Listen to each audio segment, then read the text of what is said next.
Hello to all. So now अभी हम quality review discuss करने वाले हैं। पीयर रिव्यू खत्म कर चुके हैं। अब देखो क्वालिटी रिव्यू में मैं आपसे क्या पूछने वाली हूँ ये बताओ। देखो एक हेनरी फोर्ड की मुझे एक अच्छी लाइन, बहुत अच्छी लाइन लगती है। ये जो लिखा हुआ है कि quality means doing it right when no one is looking. जब कोई नहीं देख रहा है तब सही करो। इसका मतलब ये नहीं है कि जब कोई देख रहा है तब सही करो, क्योंकि तब जब कोई देख रहा है तब ऑटोमेटिकली सही होता है, लेकिन जब कोई नहीं देख रहा है उस टाइम भी सही करना, दैट इज़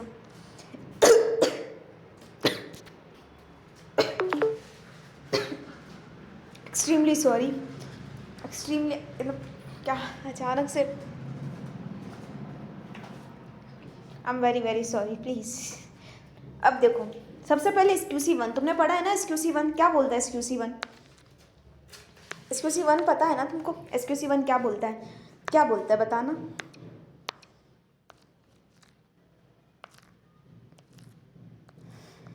बताओ से SQC1 हमें क्या बोलता है? कुल मिला के SQC1 के अंदर हमने काफ़ी सारी चीज़ें पढ़ी है।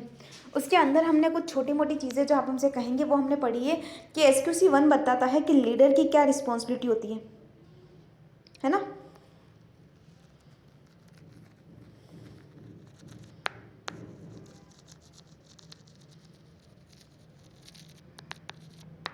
सर लीडर की क्या रिस्पॉन्सिबिलिटी होती है हमें ये बताता है। ये हमें ये बताता है कि भाई हमारे लीडर भाई साहब की क्या रिस्पॉन्सिबिलिटी होती है। उसके अलावा क्या बताता है? ये बताता है सर क्लाइंट का एक्सेप्टेंस एंड कंटिन्यूएंस कैसे रखना है। एथिकल रिक्वायरमेंट्स बताता है कि हमें अपनी एथिकल रिक्वायरमेंट्स को पूरा करना है। उसके बाद हमें ये बताता है engagement, quality controls, quality services, और ये चीज़ें हमें बताता है। ठीक है, अभी ये हमसे मिस हो रहा था, ये क्या ह्यूमन रिसोर्सेज के बारे में बताता है। ठीक है,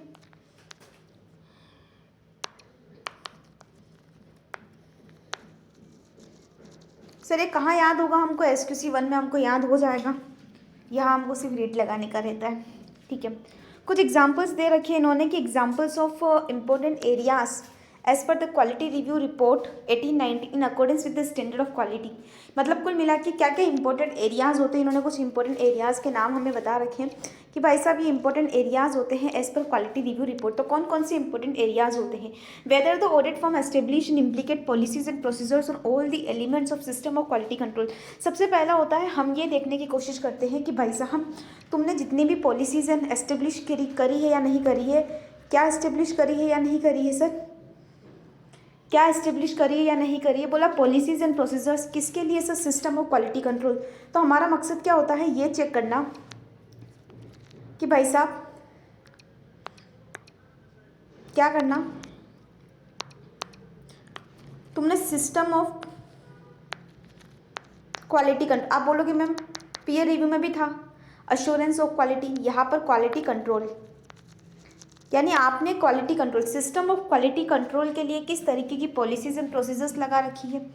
whether the engagement quality control reviewer review at an appropriate time for the planning of the audit. क्या बोला कि जो क्वालिटी कंट्रोल रिव्यूअर है ना, engagement quality control reviewer review at an appropriate time for the planning of an audit, significant audit judgment and expressions of the audit opinion। मतलब वो ये check करता है कि भाई साहब हमारा ये सामने वाला बंदा जो है वो कितना टाइम लेता है। तो प्लानिंग भी चेक करता है, वो जजमेंट भी चेक करता है, ठीक है, और ओपिनियन भी देखता है। तो क्या बोला मैंने कि सर उसका काम होता है कि हम लोग अप्रोप्रिएट प्लानिंग तो करते कि नहीं करते। हमारे जजमेंट कैसे है, हमारे एक्सप्रेशन ऑफ ओपिनियन कैसा है ना। अब सुनो इसके बाद और क्या बताता है। Whether the audit firm assign as the person responsible for the monitoring of the system of quality control a person with appropriate experience for the role vest the assign reasons with sufficient and appropriate authority, which means ये कहता है कि हम जो audit form assign की गई है as a में जो भी पर्सन रिस्पॉन्सिबल है for monitoring of the system of quality control a person which appropriate experience for the role vest and assign person with sufficient and appropriate authority, है ना।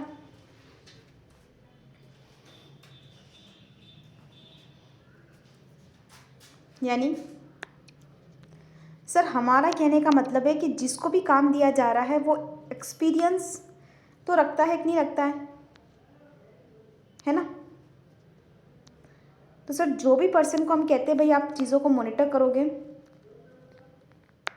वो एक्सपीरियंस तो रखता है कि नहीं रखता है। पता लगा कि उसको एक्सपीरियंस ही नहीं है, हम उसे ऑडिट असाइन कर रहे हैं, उसे एक्सपीरियंस ही नहीं है। Whether the audit firm obtain at least annually a confirmation letter concerning compliance of policy, कम से कम साल में एक बार। देखो यहाँ पर एक चीज़ बढ़िया है, a letter of annually, at least annually, यानी कि तुम्हें कंफर्मेशन लेटर लेना है कब, एटलीस्ट एनुअली। ठीक है, एनुअली ये क्या होता है, एटलीस्ट एनुअली, साल में कम से कम एक बार एटलीस्ट क्या करो, एनुअली तुम कंफर्मेशन लेटर ले लो कि तुम्हारे जितने भी बंदे हैं वो इंडिपेंडेंट हैं। Whether the audit firm perform the independence confirmation procedure set form in the internal rules before acceptance and continuance of an audit engagement and when issuing the auditor's report appropriately confirm at no change in. तो कुल मिला के आपको ये point लिखने हैं, उसके अलावा आप इंडिपेंडेंट कंफर्मेशन सेट ले सकते हो जब भी आप एक्सेप्टेंस करते हो कोई ऑडिट, है ना, या फिर किसी कंटिन्यूएंस में होते हो तो उस टाइम भी ले लो, है ना, जब तुम एक्सेप्टेंस और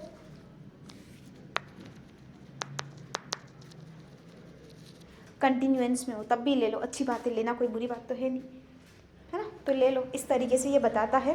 ठीक है, तो 5 पॉइंट्स ये बताता है। उसके बाद हम आगे आते हैं scope and objectives of quality review.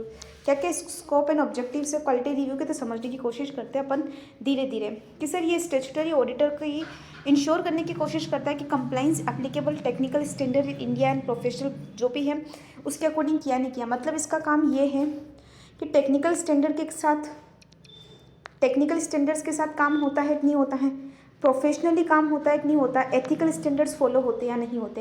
यानी कि कुल मिला के टेक्निकल, एथिकल, प्रोफेशनल, यानी कि सर इसका सिर्फ इतना ही काम है कि ये पेट पर फोकस करता है। ठीक है, तो इसका स्कोप में भी पेट, उधर भी पेट था ही था। उसके बाद statutory auditor is ensure compliance with the relevant laws and regulation. Sir इसके साथ साथ ये बोल रहा है कि भाई हमारा काम है, इसके अलावा हमारा काम क्या होता है कि भाई लॉज एंड रेगुलेशंस को पूरा करो, है ना, जो भी लॉज है और जो भी रेगुलेशंस है। ठीक है, उसके बाद क्या बोलता है, examine whether the audit firm under the peer review. फिर हम क्या चेक करते पता है, examine whether the audit firm under review AFUR has implemented a system of quality control. तो क्या हमारे पास अफूर ने क्वालिटी कंट्रोल सिस्टम मेंटेन किया कि नहीं किया। तो यहाँ पर एक चीज़ और लगाओ, हम ये भी देख लेते हैं। तो जहाँ वो वहाँ पर देखा वही यहाँ पर भी है, सिस्टम ऑफ क्वालिटी कंट्रोल, है ना। और क्या है, अगला देखते हैं, एग्जामिन करते हैं no material misstatement of assets and liability. तो यहाँ पर थोड़ा सा फोकस करने वाली बात है कि असेट्स और लाइबिलिटी में कोई मिस स्टेटमेंट ना हो, चाहे फिर वो असेट्स हो चाहे फिर वो लाइबिलिटी हो, किसी तरीके की कोई मिस स्टेटमेंट ना हो, हम ये चेक करने की कोशिश करते हैं मेजरली। इसके अलावा क्या होता है, the major focus of review in the compliance with पेट, ये टेक्निकल स्टैंडर्ड बोल के पेट ही बोलना चाहता है। ठीक है, उसके अलावा फिर ये कहता है कि AFUR review would encompass AFUR working paper of selected audits. ठीक है, हम अफूर की क्या करते हैं, अफूर क्या करता है, वर्किंग पेपर लेता है, सेलेक्टेड ऑडिट फाइल्स के बारे में बात करता है, एंड देन टेक्निकल और ऑन साइट रिव्यू करने जाता है, और पूरा का पूरा उन्होंने व्यू दे रखा है। ठीक है, अब जनरली वो स्टैंडर्ड्स फॉलो करता है, ये पेट के अंदर जो भी होते हैं उसके अंदर क्या बोला, क्वालिटी रिव्यू बोर्ड क्या बोलता है, क्यूआरबी। सर क्यूआरबी कहता है कि कौन कौन मिलकर इसे बनाता है, क्यूआरबी को आखिर बनाने वाले। तो बोला इसमें चेयरमैन के साथ साथ एक तो होता है चेयरमैन, उस चेयरपर्सन के साथ साथ 10 और लोग होते हैं। ठीक है, और सेंट्रल गवर्नमेंट के नॉमिनी होते हैं, इसमें 5 मेंबर जो होते हैं, रिमेनिंग 5 काउंसिल के होते हैं। तो 5 किसके, सेंट्रल गवर्नमेंट के और 5 काउंसिल के। और इसका चेयरपर्सन कौन होता है भाई साहब, इसका चेयरपर्सन जो है वो सेंट्रल गवर्नमेंट का मेंबर होता है। तो चेयरपर्सन सेंट्रल गवर्नमेंट का मेंबर हो गया, इधर 5 लोग इसके हो गए, ठीक है, और फिर बचे हुए इधर हो गए इनके, ठीक है। उसके बाद समझते आगे क्या बोलता है। Functions of quality review board. सब functions of quality review board से पहले ये एक बार फिल कर दे क्या? हाँ जी, फिल कर देते। सुनो, सबसे पहले हमने क्या बोला? चेयरपर्सन, चेयरपर्सन, ठीक है। देन हमने क्या लिखा? 10 मेंबर और होते हैं। देन हम क्या लिखेंगे? Chairperson is a chairperson of 5, 5 इनके, 5 इनके, 5 इनके और 5 इनके। और इसके बाद क्या बता यार? नॉमिनी बाय द, तो 5 तो मेंबर हो गए, remaining 5 member are nominated of the council of ICI। 6 out of 11 member of the board और चेयरपर्सन होते हैं, और नॉमिनी बाय द, तो यहाँ पर 6 हो गए, 6। यहाँ पर नॉमिनी चेयरपर्सन कौन होता है? सेंट्रल, सेंट्रल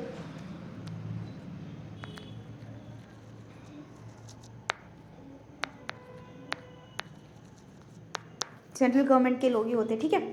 मतलब चेयरपर्सन जो है सेंट्रल गवर्नमेंट का ही होता है। ये मैंने फिल कर दिया। अब आता है functions of quality, quality review board. क्या फंक्शंस होते हैं क्वालिटी रिव्यू बोर्ड के? बताना। क्वालिटी रिव्यू बोर्ड के क्या फंक्शंस होते हैं, मतलब काम क्या करता है? To make recommendation to the council with regard to the quality of service. तो सर हम क्या करते हैं? क्वालिटी ऑफ सर्विस के रिगार्डिंग। कौन, क्या बोला मैंने अभी? Functions of quality review board. Board क्या काम करता है? तो सबसे पहले वो क्वालिटी ऑफ सर्विस पर बहुत फोकस करता है। थोड़ा सा मैं इसको स्लो कर देती हूँ, छोटा। सर क्वालिटी पर उसका बहुत फोकस होता है, क्वालिटी ऑफ सर्विस पर फोकस करता है। देन रिव्यू करता है quality of service provided by, quality of service provided by the institute. Institute quality of service कैसी प्रोवाइड कर रहा है? वही quality of service provided by member of the institute, ठीक है। Provided by the member of institute to recommend to the council with regard to the, जो services provide की जा रही है bye the member of institute, bye the member of institute quality of, जो भी उसका रिव्यू करना और गाइड करना मेंबर को to the institute to improve the quality of service, ठीक है। तो कुल मिला के सर ये गाइड करने का काम करता है, ये रिकमेंड करने, रिव्यू करने का काम करता है, और ये रिकमेंड करने का काम करता है। तो सर रिकमेंड करना, रिव्यू करना और गाइड करना, किसको रिकमेंड करना, रिव्यू करना और गाइड करना? तो यहाँ आ जाओ सर, क्वालिटी सर्विस के रिलेटेड, क्वालिटी ऑफ सर्विस से रिलेटेड मेंबर को, ठीक है। सब में एक ही नाम है। तो अब देखो, यहाँ देगा वो रिकमेंडेशन,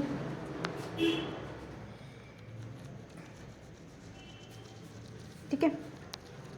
यहाँ देगा वो रिकमेंडेशन, किसके रिगार्डिंग रिकमेंडेशन देगा? क्वालिटी ऑफ सर्विस,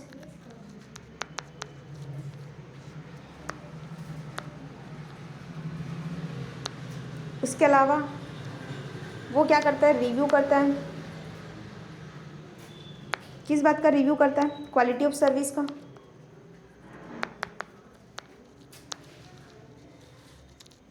उसके बाद क्या करता है? देन सर वो यहाँ पर गाइड करता है, ठीक है। तो कुल मिला के मेंबर, इंस्टीट्यूट के मेंबर को गाइड करना, रिकमेंड करना और रिव्यू करना, समझा। उसके बाद आगे आओ, ये हमारी नफरा भाई साहब, ठीक है। ये हमारी नफरा क्या बोलता है? सर नफरा किस पर लगता हूँ मैं? बोले अगर कोई कंपनी लिस्टेड है, लिस्टेड है, लिस्टेड है, लिस्टेड है मत है, जो भी लिस्टेड है, हाँ जी, लिस्टेड पर लगता है, चाहे इंडिया में लिस्टेड हो, ठीक है। उसके बाद मेरी बात सुनना, अनलिस्टेड पब्लिक कंपनी, क्योंकि लिस्टेड तो आ ही गई, अब बचा अनलिस्टेड पब्लिक कंपनी। तो एक काम करते हैं, इसको भी हाइड करते हैं, अनलिस्टेड पब्लिक कंपनी थोड़ा वापस बड़ा कर लेते हैं। हाँ, अनलिस्टेड पब्लिक कंपनी। तो अनलिस्टेड पब्लिक कंपनी में हमने क्या देखना है? हाँ, अनलिस्टेड पब्लिक कंपनी क्या बोलता है? Paid up capital not less than 500 crore. तो यहाँ किसके बारे में बात करिए? देखना, एक काम करते अपन 500 छुपा दें, ठीक है। 500 करोड़ छुपा दिया, टर्नओवर छुपाया, ठीक है। उसके बाद ये छुपा देते हैं, ठीक है। अब इमीडिएट देखते वो अलग बात है। अब आता है बैंकिंग कंपनी, इंश्योरेंस को भी हटा दो, बैंकिंग को भी हटा दो, ठीक है। उसके बाद एक काम करो, बॉडी कॉरपोरेट भी हटा दो, जो सेंट्रल गवर्नमेंट ने बताई हो। और एक काम करो, सब्सिडरी और एसोसिएट भी हटा दो, जो इनकॉर्पोरेट हुई हो और रजिस्टर हुई हो इन इंडिया, और जिसका एग्जिट कर जाए 20% ऑफ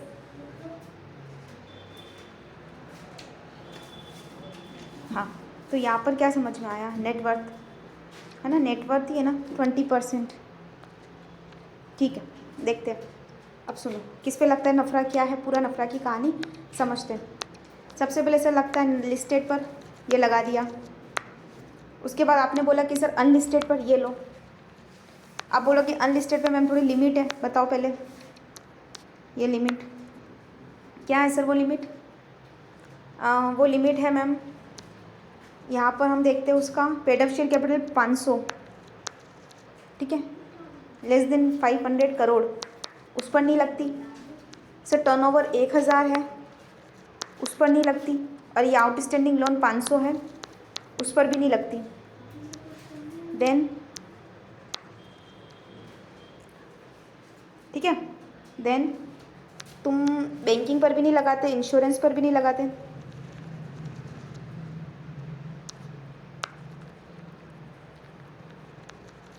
और तुम लोग किस पे नहीं लगाते, बॉडी कॉरपोरेट पर भी नहीं लगाते। ऐसी बॉडी कॉरपोरेट जिसे सेंट्रल गवर्नमेंट ने नोटिफाई कर रखा हो, है ना, या फिर ऐसी बॉडी कॉरपोरेट जो सब्सिडरी या एसोसिएट है। देखो, कोई इंडिया में सब्सिडरी है या एसोसिएट है, और अगर उस बॉडी कॉरपोरेट का बिजनेस उसकी सब्सिडरी एसोसिएट से 20% से एग्जिट हो जाए, है ना, एग्जिट हो जाए, मोर देन 20% से, 20% है ये, डन, ठीक है सर। उसके बाद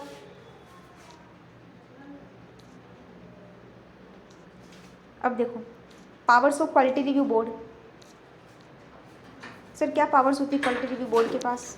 देखो सर, पावर क्या होती है, क्वालिटी रिव्यू बोर्ड के पास काफ़ी सारी पावर्स होती है ना, तो वो काफ़ी सारी पावर्स अपने पास में रखता है। उसमें क्या क्या पावर है उसके हाथ में, देखो, powers of quality review board on its own and through the specialised arrangement set up under the institute evaluate and review the quality of work and a service provided the member of the institute। तो sir ये quality of work देखता है ना, इसका काम है, review करता है क्वालिटी ऑफ वर्क।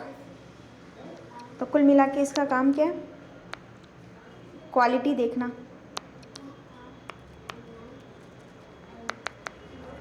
ठीक है, फिर क्या काम है इसका, कॉल फॉर इन्फॉर्मेशन। सर अगर इसको लगता है थोड़ी इन्फॉर्मेशन चाहिए तो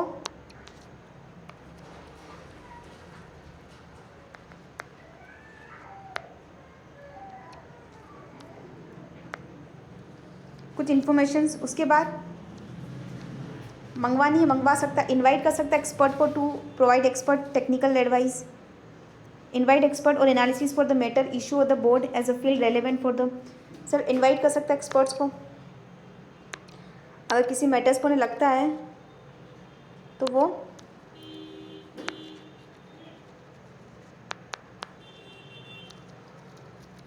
इनवाइट एक्सपर्ट कर सकते हैं। ठीक है, make recommendation for the council to guide the member. तो सर वो क्या कर सकते हैं, रिकमेंडेशन निकाल सकते हैं, किसके लिए, काउंसिल के लिए।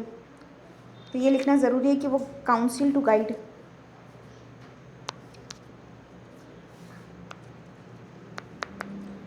गाइड टू काउंसिल, नहीं सर ऐसे लिखो। सर वो किसको गाइड करेंगे,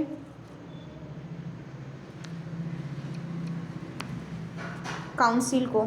ठीक है, कि भाई किसको समझाओ, अपने मेंबर्स को, है ना।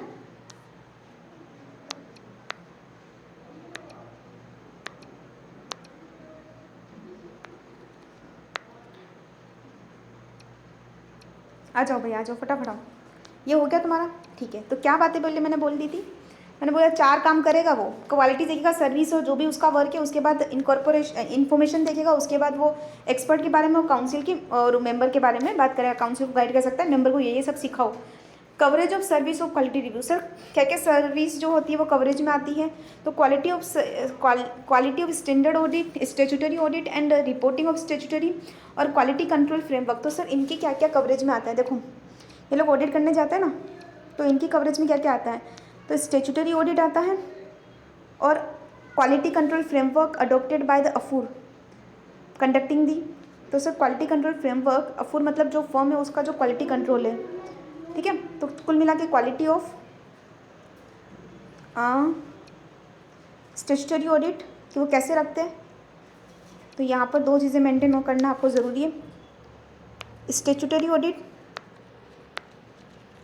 और दूसरी वो देखते हैं क्वालिटी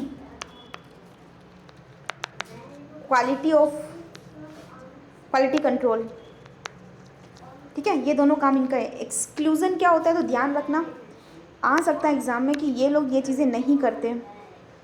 क्या नहीं करते? इंटरनल ऑडिट का रिव्यू नहीं करेंगे, टैक्स ऑडिट नहीं करेंगे, जीएसटी ऑडिट नहीं करेंगे। तो देखो इंटरनल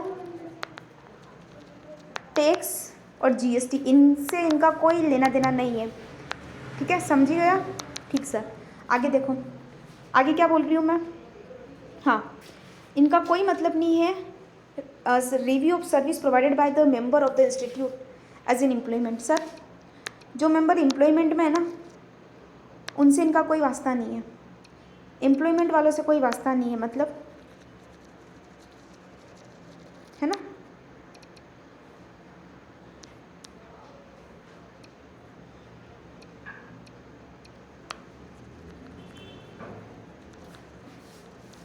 ठीक सर, आपको समझता है। Selection of the audit firm, sir कैसे सेलेक्ट होता है ऑडिट फर्म का? सबसे पहले क्राइटेरिया क्या होता है, तो देखो यहाँ पर ये अब देखते हैं रिस्क बेस्ड सिलेक्शन होता है, ठीक है। पहले रिस्क बेस्ड होती है ये इनकी सिलेक्शन प्रोसेस। दूसरा generally identify of being susceptibles to the risk basic of market intelligence report. Sir ये क्या करते हैं, ससेप्टिएबल सर रिस्क को चेक करते हैं, रिस्क देखते हैं, select including regulatory concern pointing towards stakeholders से पर्पज से क्या रिस्क है, मार्केट इंटेलिजेंस रिपोर्ट के अकॉर्डिंग क्या रिस्क है ना।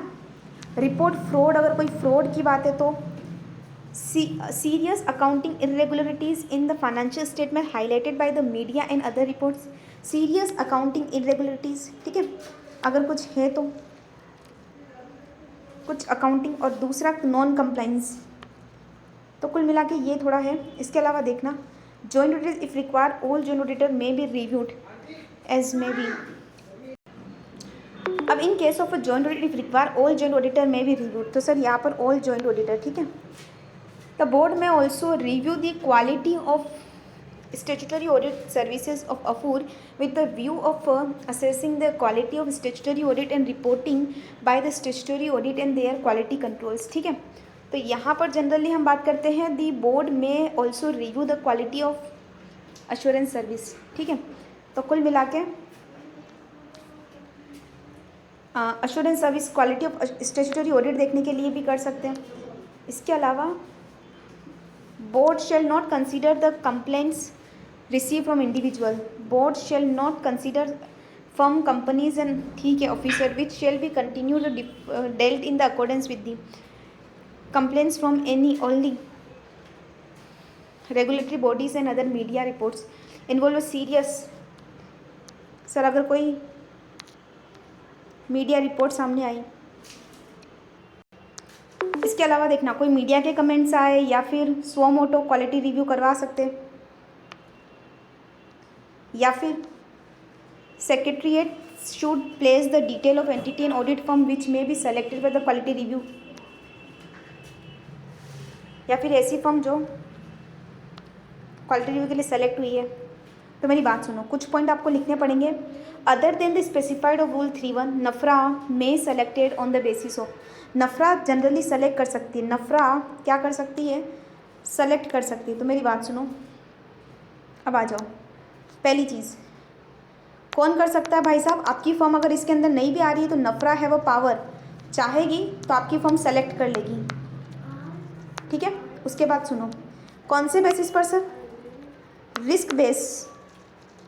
अब रिस्क बेस्ड में क्या होता है पता है, या तो ये स्टेक होल्डर के बेस पर,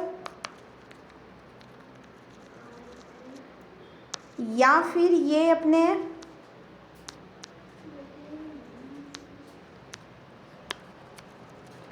मार्केट इंटेलिजेंस रिपोर्ट के बेसिस पर, है ना।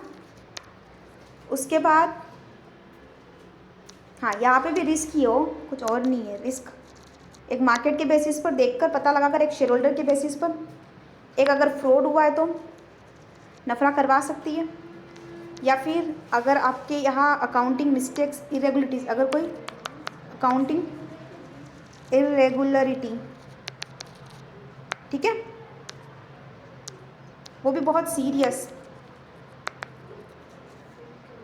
उसके बाद कोई नॉन कंप्लाइंस,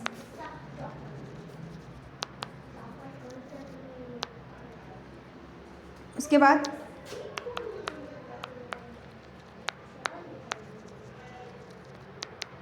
जॉइंट ऑडिट, ठीक है। इन case of joint auditor, board को लगता है decided by the board, board सोचता है करवाना है, या फिर बोर्ड सोचता है क्वालिटी ऑफ स्टैट्यूटरी ऑडिट देखनी है उसको, या फिर मे भी उसको मीडिया से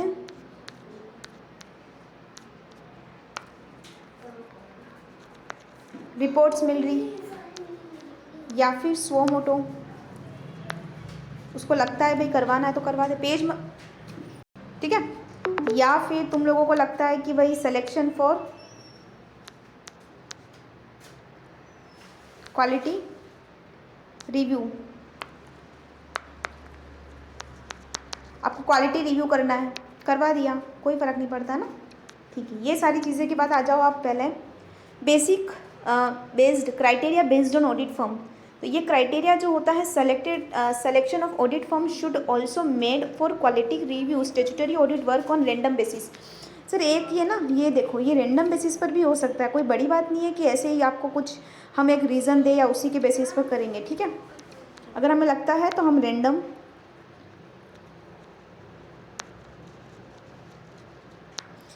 बेसिस पर भी जा सकते हैं फॉर दी पर्पज़, ठीक है। अब आता है quality review cycle. Sir quality review cycles जो है वो क्या सिखाता है? सर क्वालिटी रिव्यू साइकिल बताता है 1 in 3 years, ठीक है। अगर 20 और मोर पार्टनर्स है, यानी कि 20 से ज़्यादा पार्टनर है, सुनो, अगर 3 years, 4 year, 5 years, है ना, 20 से ज़्यादा पार्टनर है, 10 से ज़्यादा या 10, तो देखो 20, 10 और 10, 10 से कम है, 10 या उससे ज़्यादा है, 20 या उससे ज़्यादा है, ठीक सर, 3, 4, 5। अगर 20 से ज़्यादा है तो फिर 3 साल में करवाओ, है ना। और यहाँ पर up to 3 audit engagement of an AFUR may be selected by the board, up to 3 engagements, ठीक है, सेलेक्टेड 3 इंगेजमेंट आप ले सकते हो। अब आप कितने ऑडिट इंगेजमेंट ले सकते हो, मेरी बात सुनना, कितने इंगेजमेंट चेक करोगे?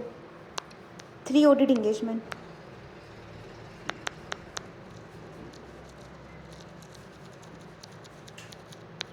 ठीक है। उसके बाद देखना, अगर पास्ट ईयर में आपकी एडवर्स फाइंडिंग थी, ध्यान से सुनो, अगर पास्ट ईयर में आपकी एडवर्स फाइंडिंग थी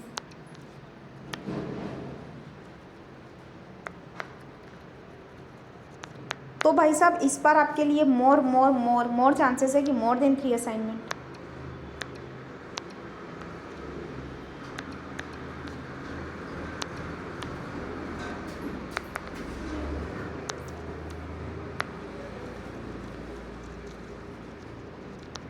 ठीक है। सुनो, क्वालिटी रिव्यू प्रोसेस क्या होती है, कैसे चलती है पूरी प्रोसेस? हम कुछ चीज़ें करते हैं, कैसे? सबसे पहले क्या होता है, quality review is an engagement of need to person as a professional standards, ठीक है। उसके बाद हम उसे टेक्निकल रिव्यूअर बोलते हैं।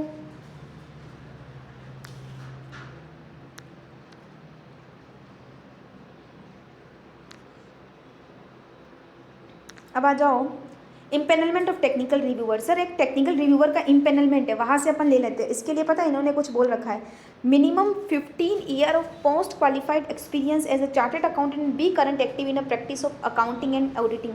सर 15 सालों का पोस्ट क्वालिफाइड एक्सपीरियंस और अभी भी प्रैक्टिस में है, यानी सर प्रैक्टिस में तो मांगता प्रैक्टिस में मांगते ही मांगता 15 सालों का एक्सपीरियंस मांगता है। क्या बोला? मिनिमम 15 ईयर्स एक्सपीरियंस और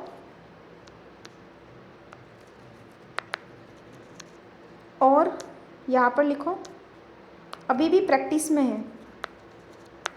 ठीक भाई साहब।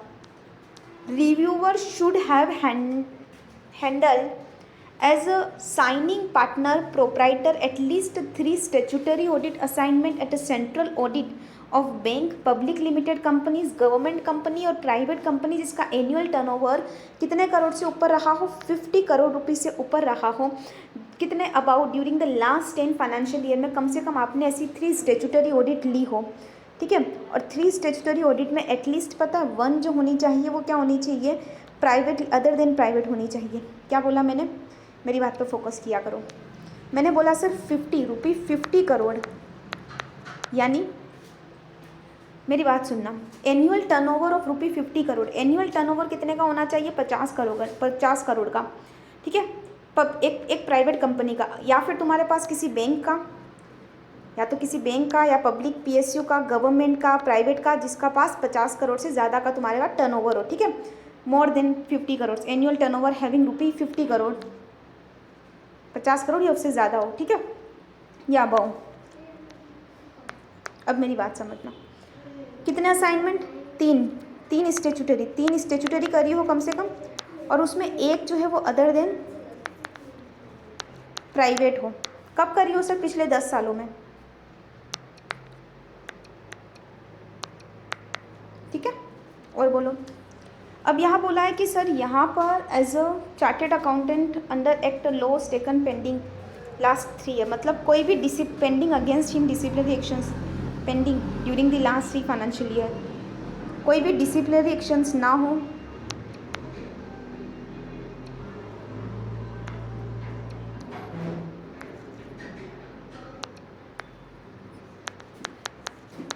ठीक है सर,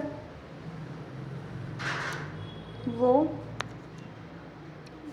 मेंबर ना हो QRB का। ठीक है, उसके बाद देखना आगे और कुछ है क्या। Various stage involve in the conduct of the quality review assignments, है ना, काफ़ी स्टेज होती है। सबसे पहले क्या होता है, QRB select audit firm and file the review TR to conduct the quality. QRB send letter of engagement, QRB send करती है किसको? TR। Quality review board send करती है किसको? यहाँ ये इसको सेंड करता है। ठीक है, कौन किसको सेंड करता है? TR को सेंड करता है ये QRB, है ना। ठीक है सर, उसके बाद क्या होता है, TR convey the letter necessary, जो भी डॉक्यूमेंट्स मांगता है फर्निश होती है, कॉपी जो भी होती है, उसके बाद ऑडिट होता है और साइन करके ऑफ साइट अगर रिव्यू करना है तो जाता है, रिव्यू करके आता है और फिर क्या करता है, ऑन साइट रिव्यू की कॉपी प्रिलिमिनरी रिपोर्ट में इशू करता है। सर प्रिलिमिनरी रिपोर्ट यहाँ पर भी बनती है। यस सर,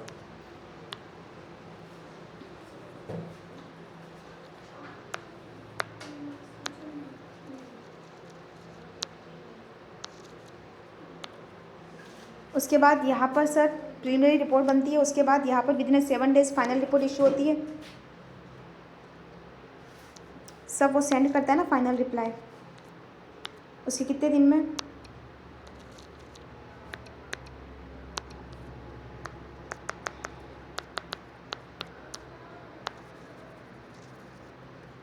अब आगे सुनो, 7 डेज। ठीक है, composition of review team. Composition of review team का मतलब क्या होता है, बोर्ड में भी include 5 assistants engaged by technical. देखो कंपोजिशन ऑफ रिव्यू कहता है कितने लोग होते हैं तुम्हारे साथ में, तो technical empanel with quality review board में इंक्लूड 5 असिस्टेंट्स। तो यहाँ पर वहाँ पर एक था, यहाँ पर भाई तेरे साथ 5 लोग हो सकते हैं। ठीक है, कोई बात नहीं, 5 ले जाना। नो फॉर्म चार्टर्ड अकाउंटेंट में be included in the member of the review team. Sir ये देख लो, नो फॉर्म मतलब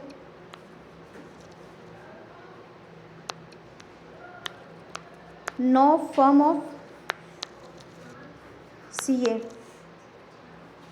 अब आगे समझना, independence in qualification of technical reviewer, ठीक है, वो ऑब्वियसली इंडिपेंडेंट। अब क्या होता है ना, independence in qualifications of technical reviewer. Sir independence in qualification of technical reviewer क्या बोलता है? टेक्निकल रिव्यूअर की इंडिपेंडेंस इन, देखो तो टेक्निकल रिव्यूअर जो होता है वो इंडिपेंडेंट होना चाहिए ऑफ कोर्स, ठीक है, ना तो उस पर कोई डिसिप्लिनरी एक्शंस हुए हो, ठीक है, ना ही किसी नेटवर्क फर्म से जुड़ा हो, ठीक है, ना ही उसके पार्टनर जुड़े हो, कंप्लाई किया ऑल एलिजिबिलिटी को,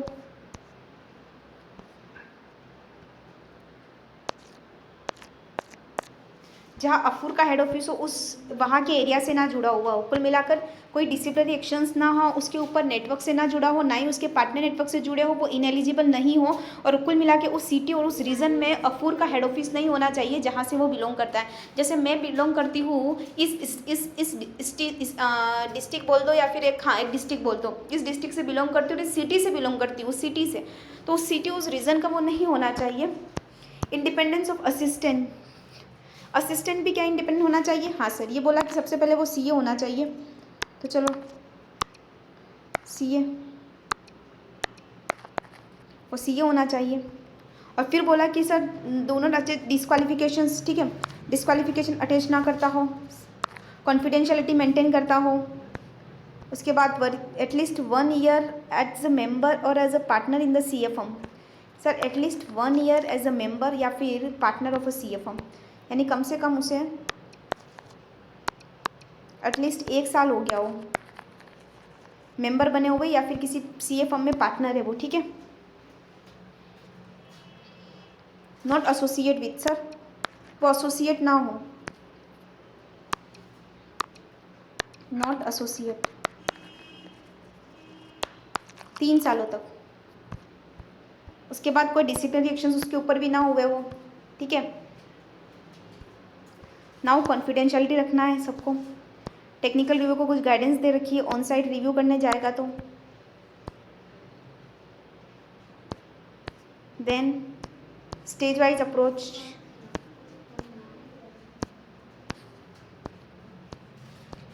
देन रिपोर्टिंग, देखो फाइनल रिपोर्ट इशू हो जाएगी जो भी फॉर्मेट प्रिस्क्राइब है उसमें, और ध्यान रखना वो कब अपनी रिपोर्ट को मॉडिफाई करता है ना, कब अपनी रिपोर्ट को मॉडिफाई करता है, तो सर कब रिपोर्ट करता है? जब रेलेवेंट रिक्वायरमेंट एप्लीकेबल, और ये अगर आपने कोई नॉन कंप्लाइंस किया हो, बार बार फोकस कर रही है नॉन कंप्लाइंस पर, ठीक है।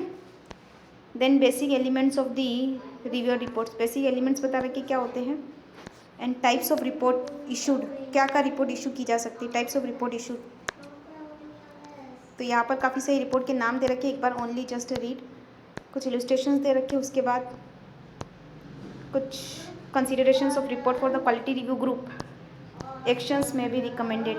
अब देखो यहाँ पर इन्होंने बोला actions recommended by the quality review board, क्या क्या एक्शंस रिकमेंड हो सकते हैं? वो काउंसिल को बता सकता है, एडवाइजरी जारी कर सकता है, अफूर को बता सकता है, फाइंडिंग्स कंक्लूजन, कुछ मैकेनिज्म बता रखे फॉलो ऑन करने के, और ठीक है, दैट इज़ ऑल ओके।